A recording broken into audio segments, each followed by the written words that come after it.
Speaking to you from Hastings-on-Hudson, New York. I am a member of the Historical Society of Hastings-on-Hudson, and I'm going to interview today Mr. Edwin McIntyre, who is now a resident at the Andrus Retirement Community in Hastings.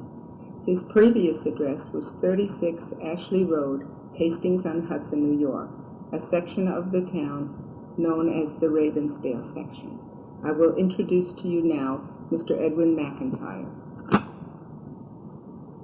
When my family and I moved to Hastings in 1931, Ravensdale was one of 5 developments being built by the Homeland Company. Their salesman took my wife and me to all of them. The others were Shadow Lawn just over the hill toward the west, Homefield and Homewood in the Odell Avenue Sawmill River area in Yonkers, and Beacon Hill in Dobbs Ferry. Seeing Ravensdale today, it is hard to believe that the developer's map included shops and apartments along Farragut Avenue and a commercial section on Ravensdale Road east of Kent Avenue. Each development appeared to have been made for a particular class of resident. At the junction of Kent Avenue and Ravensdale Road, there was a fake well with a circular stone curb and sheltering roof. Also, low brick walls to make the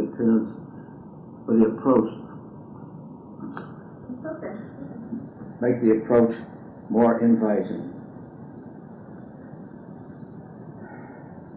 Atop the rise east of Farragut Avenue stood a large gazebo, seemingly in good condition. I was never able to determine whether the Homeland people erected it or whether it was a holdover from the Boutelier estate, whose mansion had stood nearby, with a great wooden barn facing it. The barn was still standing when we settled down on Ashley Road.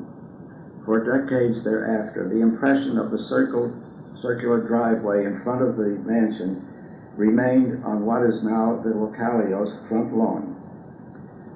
Mr. Boutelier was the head of Best & Company, one of New York City's famous stores.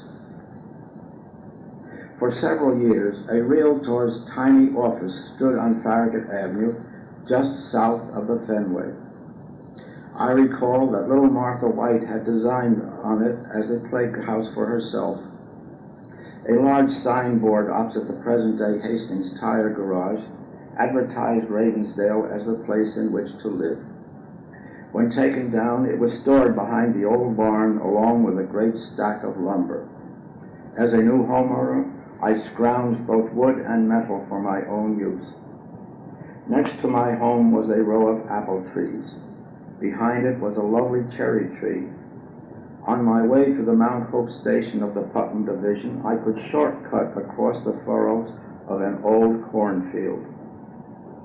Instead of ending at Ravensdale Road, the development actually extends quite a distance to the north. One of the colored postcards produced by the Hastings Historical Society shows a view of snow-covered Ravensdale Road painted by Jasper Cropsey, a renowned artist of the Hudson River School. Behind my house, Ravensdale's southern boundary is marked by an old stone wall which runs east up the hill from Farragut Avenue. The area beyond it was known as the Pfeiffer Estate and is now one of the tracts purchased from the county and dedicated to being green space. At the foot of Ashley Road is the old gatehouse of the estate. Now considerably enlarged, it was first occupied by Victoria and Waldo Wagner. Home building proceeded even during the Depression years. At first, everyone knew everybody else. Social preferences divided the neighbors into 2 bridge-playing groups, the quiet ones, teetotalers, and the party lovers who were exceptionally noisy at times. I recall 3 families who were well known in the village. They were the Crowleys, the Beans, and the Laufers. Arthur Crowley was involved in education and, I believe, was president of the school board. He and his wife, Macy, became grandparents of Tim Piazza, who is an officer in the fire department today. Nellie Bean was principal of the elementary school. Paul Laufer was a groundbreaker. All Westchester at that time was a solid Republican stronghold, but Paul was not of that party. Nevertheless, he was elected to the post of mayor and did a good job in the one term he held office. Life was very simple back then. Every house was heated with coal. The Iceman came every 2 or 3 days. New residents found free quarts of milk from Borden and Sheffield on their doorsteps every morning until a choice was made. Dugan's bread was delivered by horse-drawn wagon. Milton Warner brought fresh eggs to your home, too. The Silver Lining laundry and a diaper service were important to wives and mothers. Cirrhos's grocery occupied the corner now held by Am Joe's food shop. Where the ice cream store is now, there was a candy and newspaper store. Aristides Grocery was on Warburton Avenue and made home deliveries. The great department stores had their own trucks and would deliver anything, no matter how small. And you could burn leaves in the fall. What a fragrance! Every spring an old wagon filled with shrubs and saplings would arrive. Eager homeowners soon snapped up everything and placed orders for future delivery with a knowledgeable salesman driver. Unable to afford a car at that time, my wife and I walked across fields to Nebrhan Avenue, where Ronnie Circle now is, and took the trolley to Yonkers, returning with arms laden with the next week's supplies. Farragut Parkway was not laid until the mid-30s, as I recall, and of course the work extended north to the Five Corners. 2-car families were a rarity. All able children walked to school. The taxi company was kept busy, especially at rush hours. The horns of impatient drivers were heard as they strove to lure lazy commuters from their breakfast tables. During the day, you phoned for a cab and hoped one would come soon enough for your plans. Springtimes, the night would be filled with the chirps of spring peepers down toward the Sawmill River. Some mornings a family of pheasants would strut solemnly across my back lawn. The hoot of owls could be heard well into the night. Dogs were allowed to roam at will and left their calling cards indiscriminately. I would be awakened by the whistle of a Putnam Division steam train as it blew for every station and crossing on the way down from Yorktown Heights. Nowadays, with real estate going at astronomical prices, I take pleasure in telling people that I paid only $10,400 for my custom-built house and a mere $2,300 for the land. My builder was Stanley Penksa, who built so many houses that Yonkers named a street after him. When arranging to buy the lot, I did business with the Ravensdale Holding Corporation. One of the documents contained a list of restrictions, one of which was that I could not hang clothes on lines outdoors, but must erect a tree and shield it with shrubbery. Another forbade me from ever selling or leasing my land to anyone not of the Caucasian race.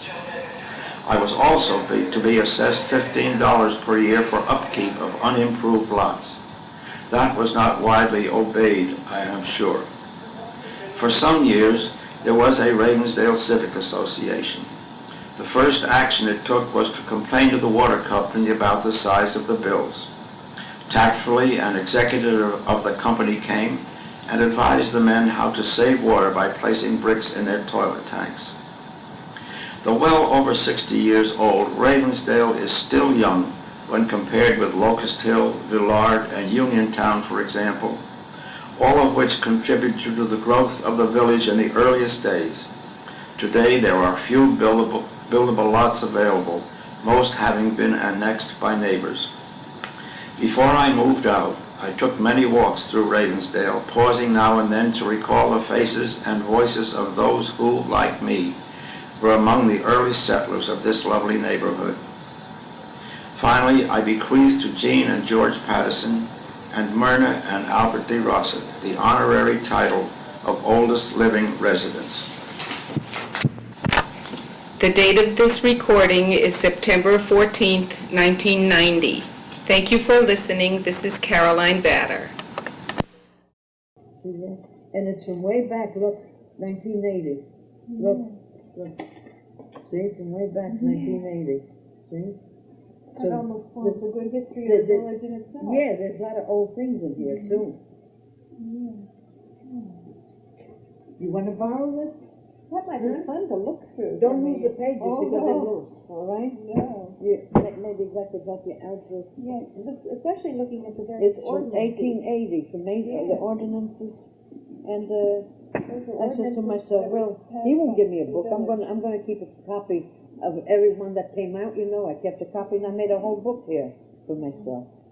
I've enjoyed reading also your letters to the editor in the newspaper Oh, through the years. I love to You write. seem to love to just sit right down and speak your mind. Yeah, well, I wish more people would do that. When I see something going on, you know, I said, I'm going to put that in the paper, you know. And you know what I did too? And they turned it in.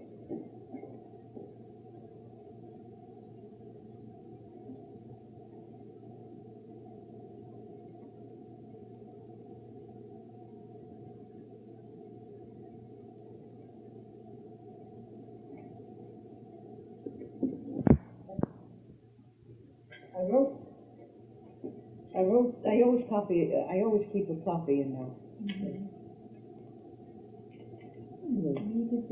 I wrote a poem, but it doesn't rhyme. And I send it to the Herald Statesman, and they turned it down. They returned it back to me. I think it's this. This is the one that they returned. See? Well, of course, you're not the first writer to have ever received a rejection notice, but it's too bad. Then I sent it happens every day. I sent one to the Enterprise, and she didn't print it either. I called her up this morning.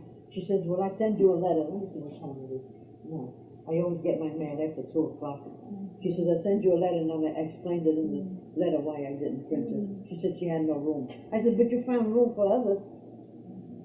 They didn't like it. Too bad. Now, I wonder, Mrs. Sanders, if you could tell me what changes you've noticed in Hastings over the years. You know, lately I'm getting older, and I don't go around. I don't go around much. Before I used to go to school and get in with kids and notice a lot of things. But did you work in that program up there at the school, the senior citizen program? I forgot to tell you. Every Tuesday, I go to the Hillside School and do typing there for them, you know. I do the typing. And the other senior citizens show the kids how to crochet, knit, cook, and they help them how to read, too, also. And I do the typing. Do you show the students how to type? No, I do it. No, it's not my job. My job is to do ditto work and for the office. You might suggest, though, that because now that it goes up to the 5th grade, there can be students who want to learn. They got their own teacher to teach them. They got their own typewriter in the class to teach them. You know, I have nothing to do with that. And they want my help. The work, they want the work done. You know, not show the kids how to. Because of course, teaching is helping the students. Yeah. Well, they need me in the office. I've been doing a lot of. I've been cutting stencils there, and now I'm doing ditto work there. And I used to address envelopes, and I used to stuff them with things. Well, at the beginning, when I first started, they gave me these envelopes to stuff. So I put all the things inside the envelopes. Then I put the envelopes one on top of the other like that. Then I asked them for a sponge, and they said, "What do you want the sponge for?" And I said, "Because I'm going to just wet it and then fold them over and then press, you know." They go like that. That's poison. As I told them, that's poison. You're taking poison in your body. I said, "Do it with your tongue, you know." And it's amazing. They said, "Come here, look what Mrs. DeSantis did. It's amazing. Where'd you learn that?" I said, well, that's my experience. And they learned something from me. The office, the secretary and all that. Oh, but you do beautiful work. Of course they can learn a lot from you. You want to see something? Come here.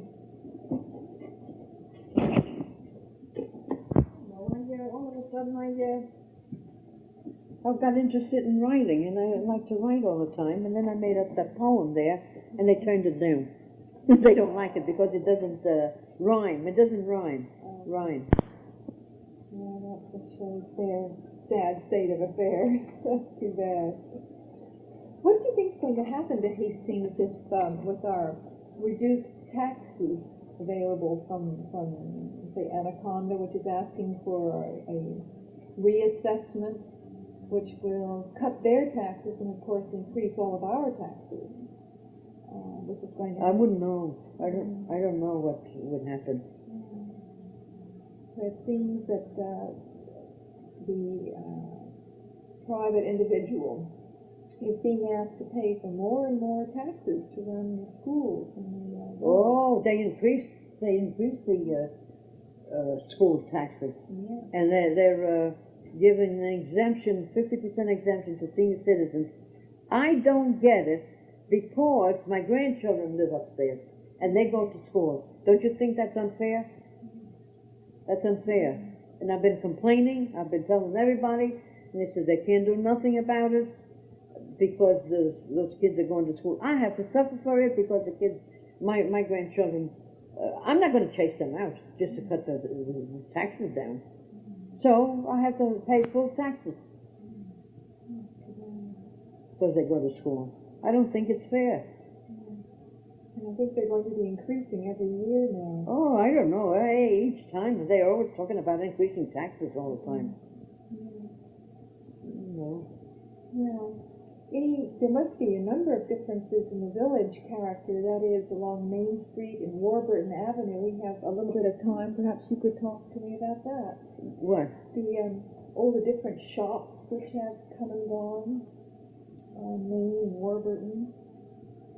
What was it like to do your shopping? Where did you shop before the A&P came in?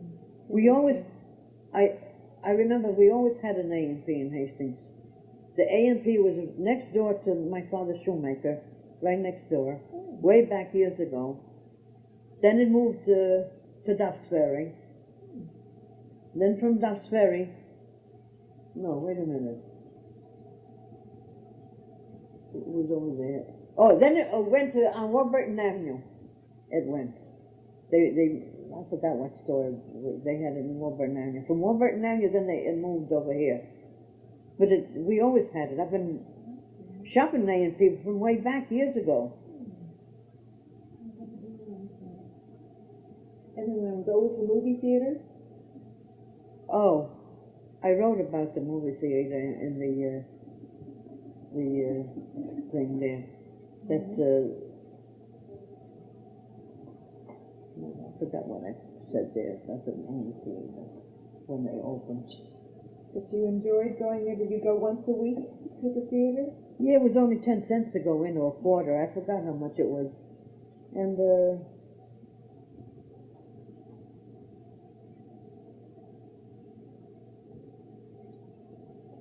they didn't allow children under 16 to go to the movies unless they were accompanied by an adult. You know, so I couldn't go until I was after 16 years old in the movies. That's what I'm remembering too. Yeah, I wrote something there about the movies. You know, when you could read it with your time. Yes, I shall. You'll read everything there, what I wrote. Well, thank you very much, Mrs. Forsyth. It was a great pleasure to speak to you this day and to have I enjoyed it too. chance to look at I enjoyed it because I went back telling you all those things again, you know. Good. I wish I could remember more stuff, but Well, I think that's marvelous, and I think you've done the village a great service by putting this into, printing up your reminiscing Hastings article. And does the library have a copy of this the library? in Hastings? You know, I don't remember. I'll give them a copy. I'll make a Make copy it and give it to them. Yeah. They should I have don't it for remember their if I gave file. them a copy or not. But And how about the Historical Society? Do they have a copy? oh, I gave it to Gordon Smith. You know Gordon Smith? No, I haven't met him yet. I went to school with him, Gordon Smith. Yeah, I got a But I letter. think the Hastings Library, and I think the high school library should have a copy as well. Well, again, thank you very much, Mrs. I Bustamante. want to show you a letter that I wrote to Del Bello.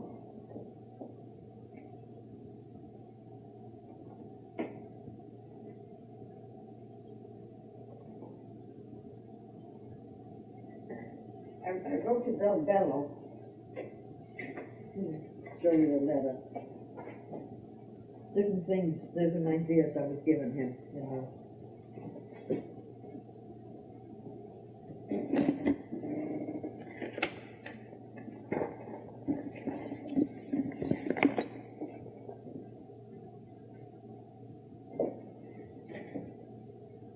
Yes, and what did he respond? Oh, I see, this has just gone to him. This was just mailed a few weeks ago. Have you had an answer yet? Yeah, Oh. read that first, and I'll give you the Yes, answer. I just read it, yes.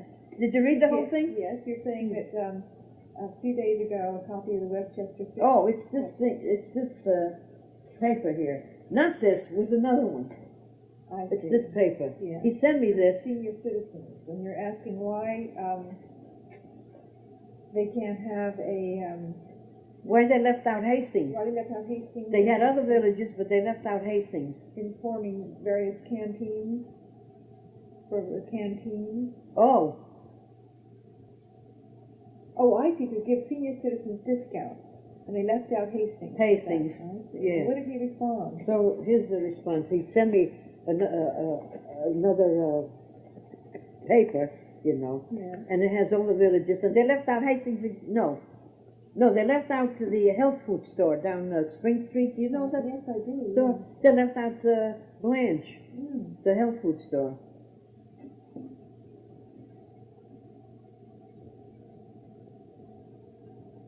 So, in other words, it's going to, he's going to make it for Hastings as well.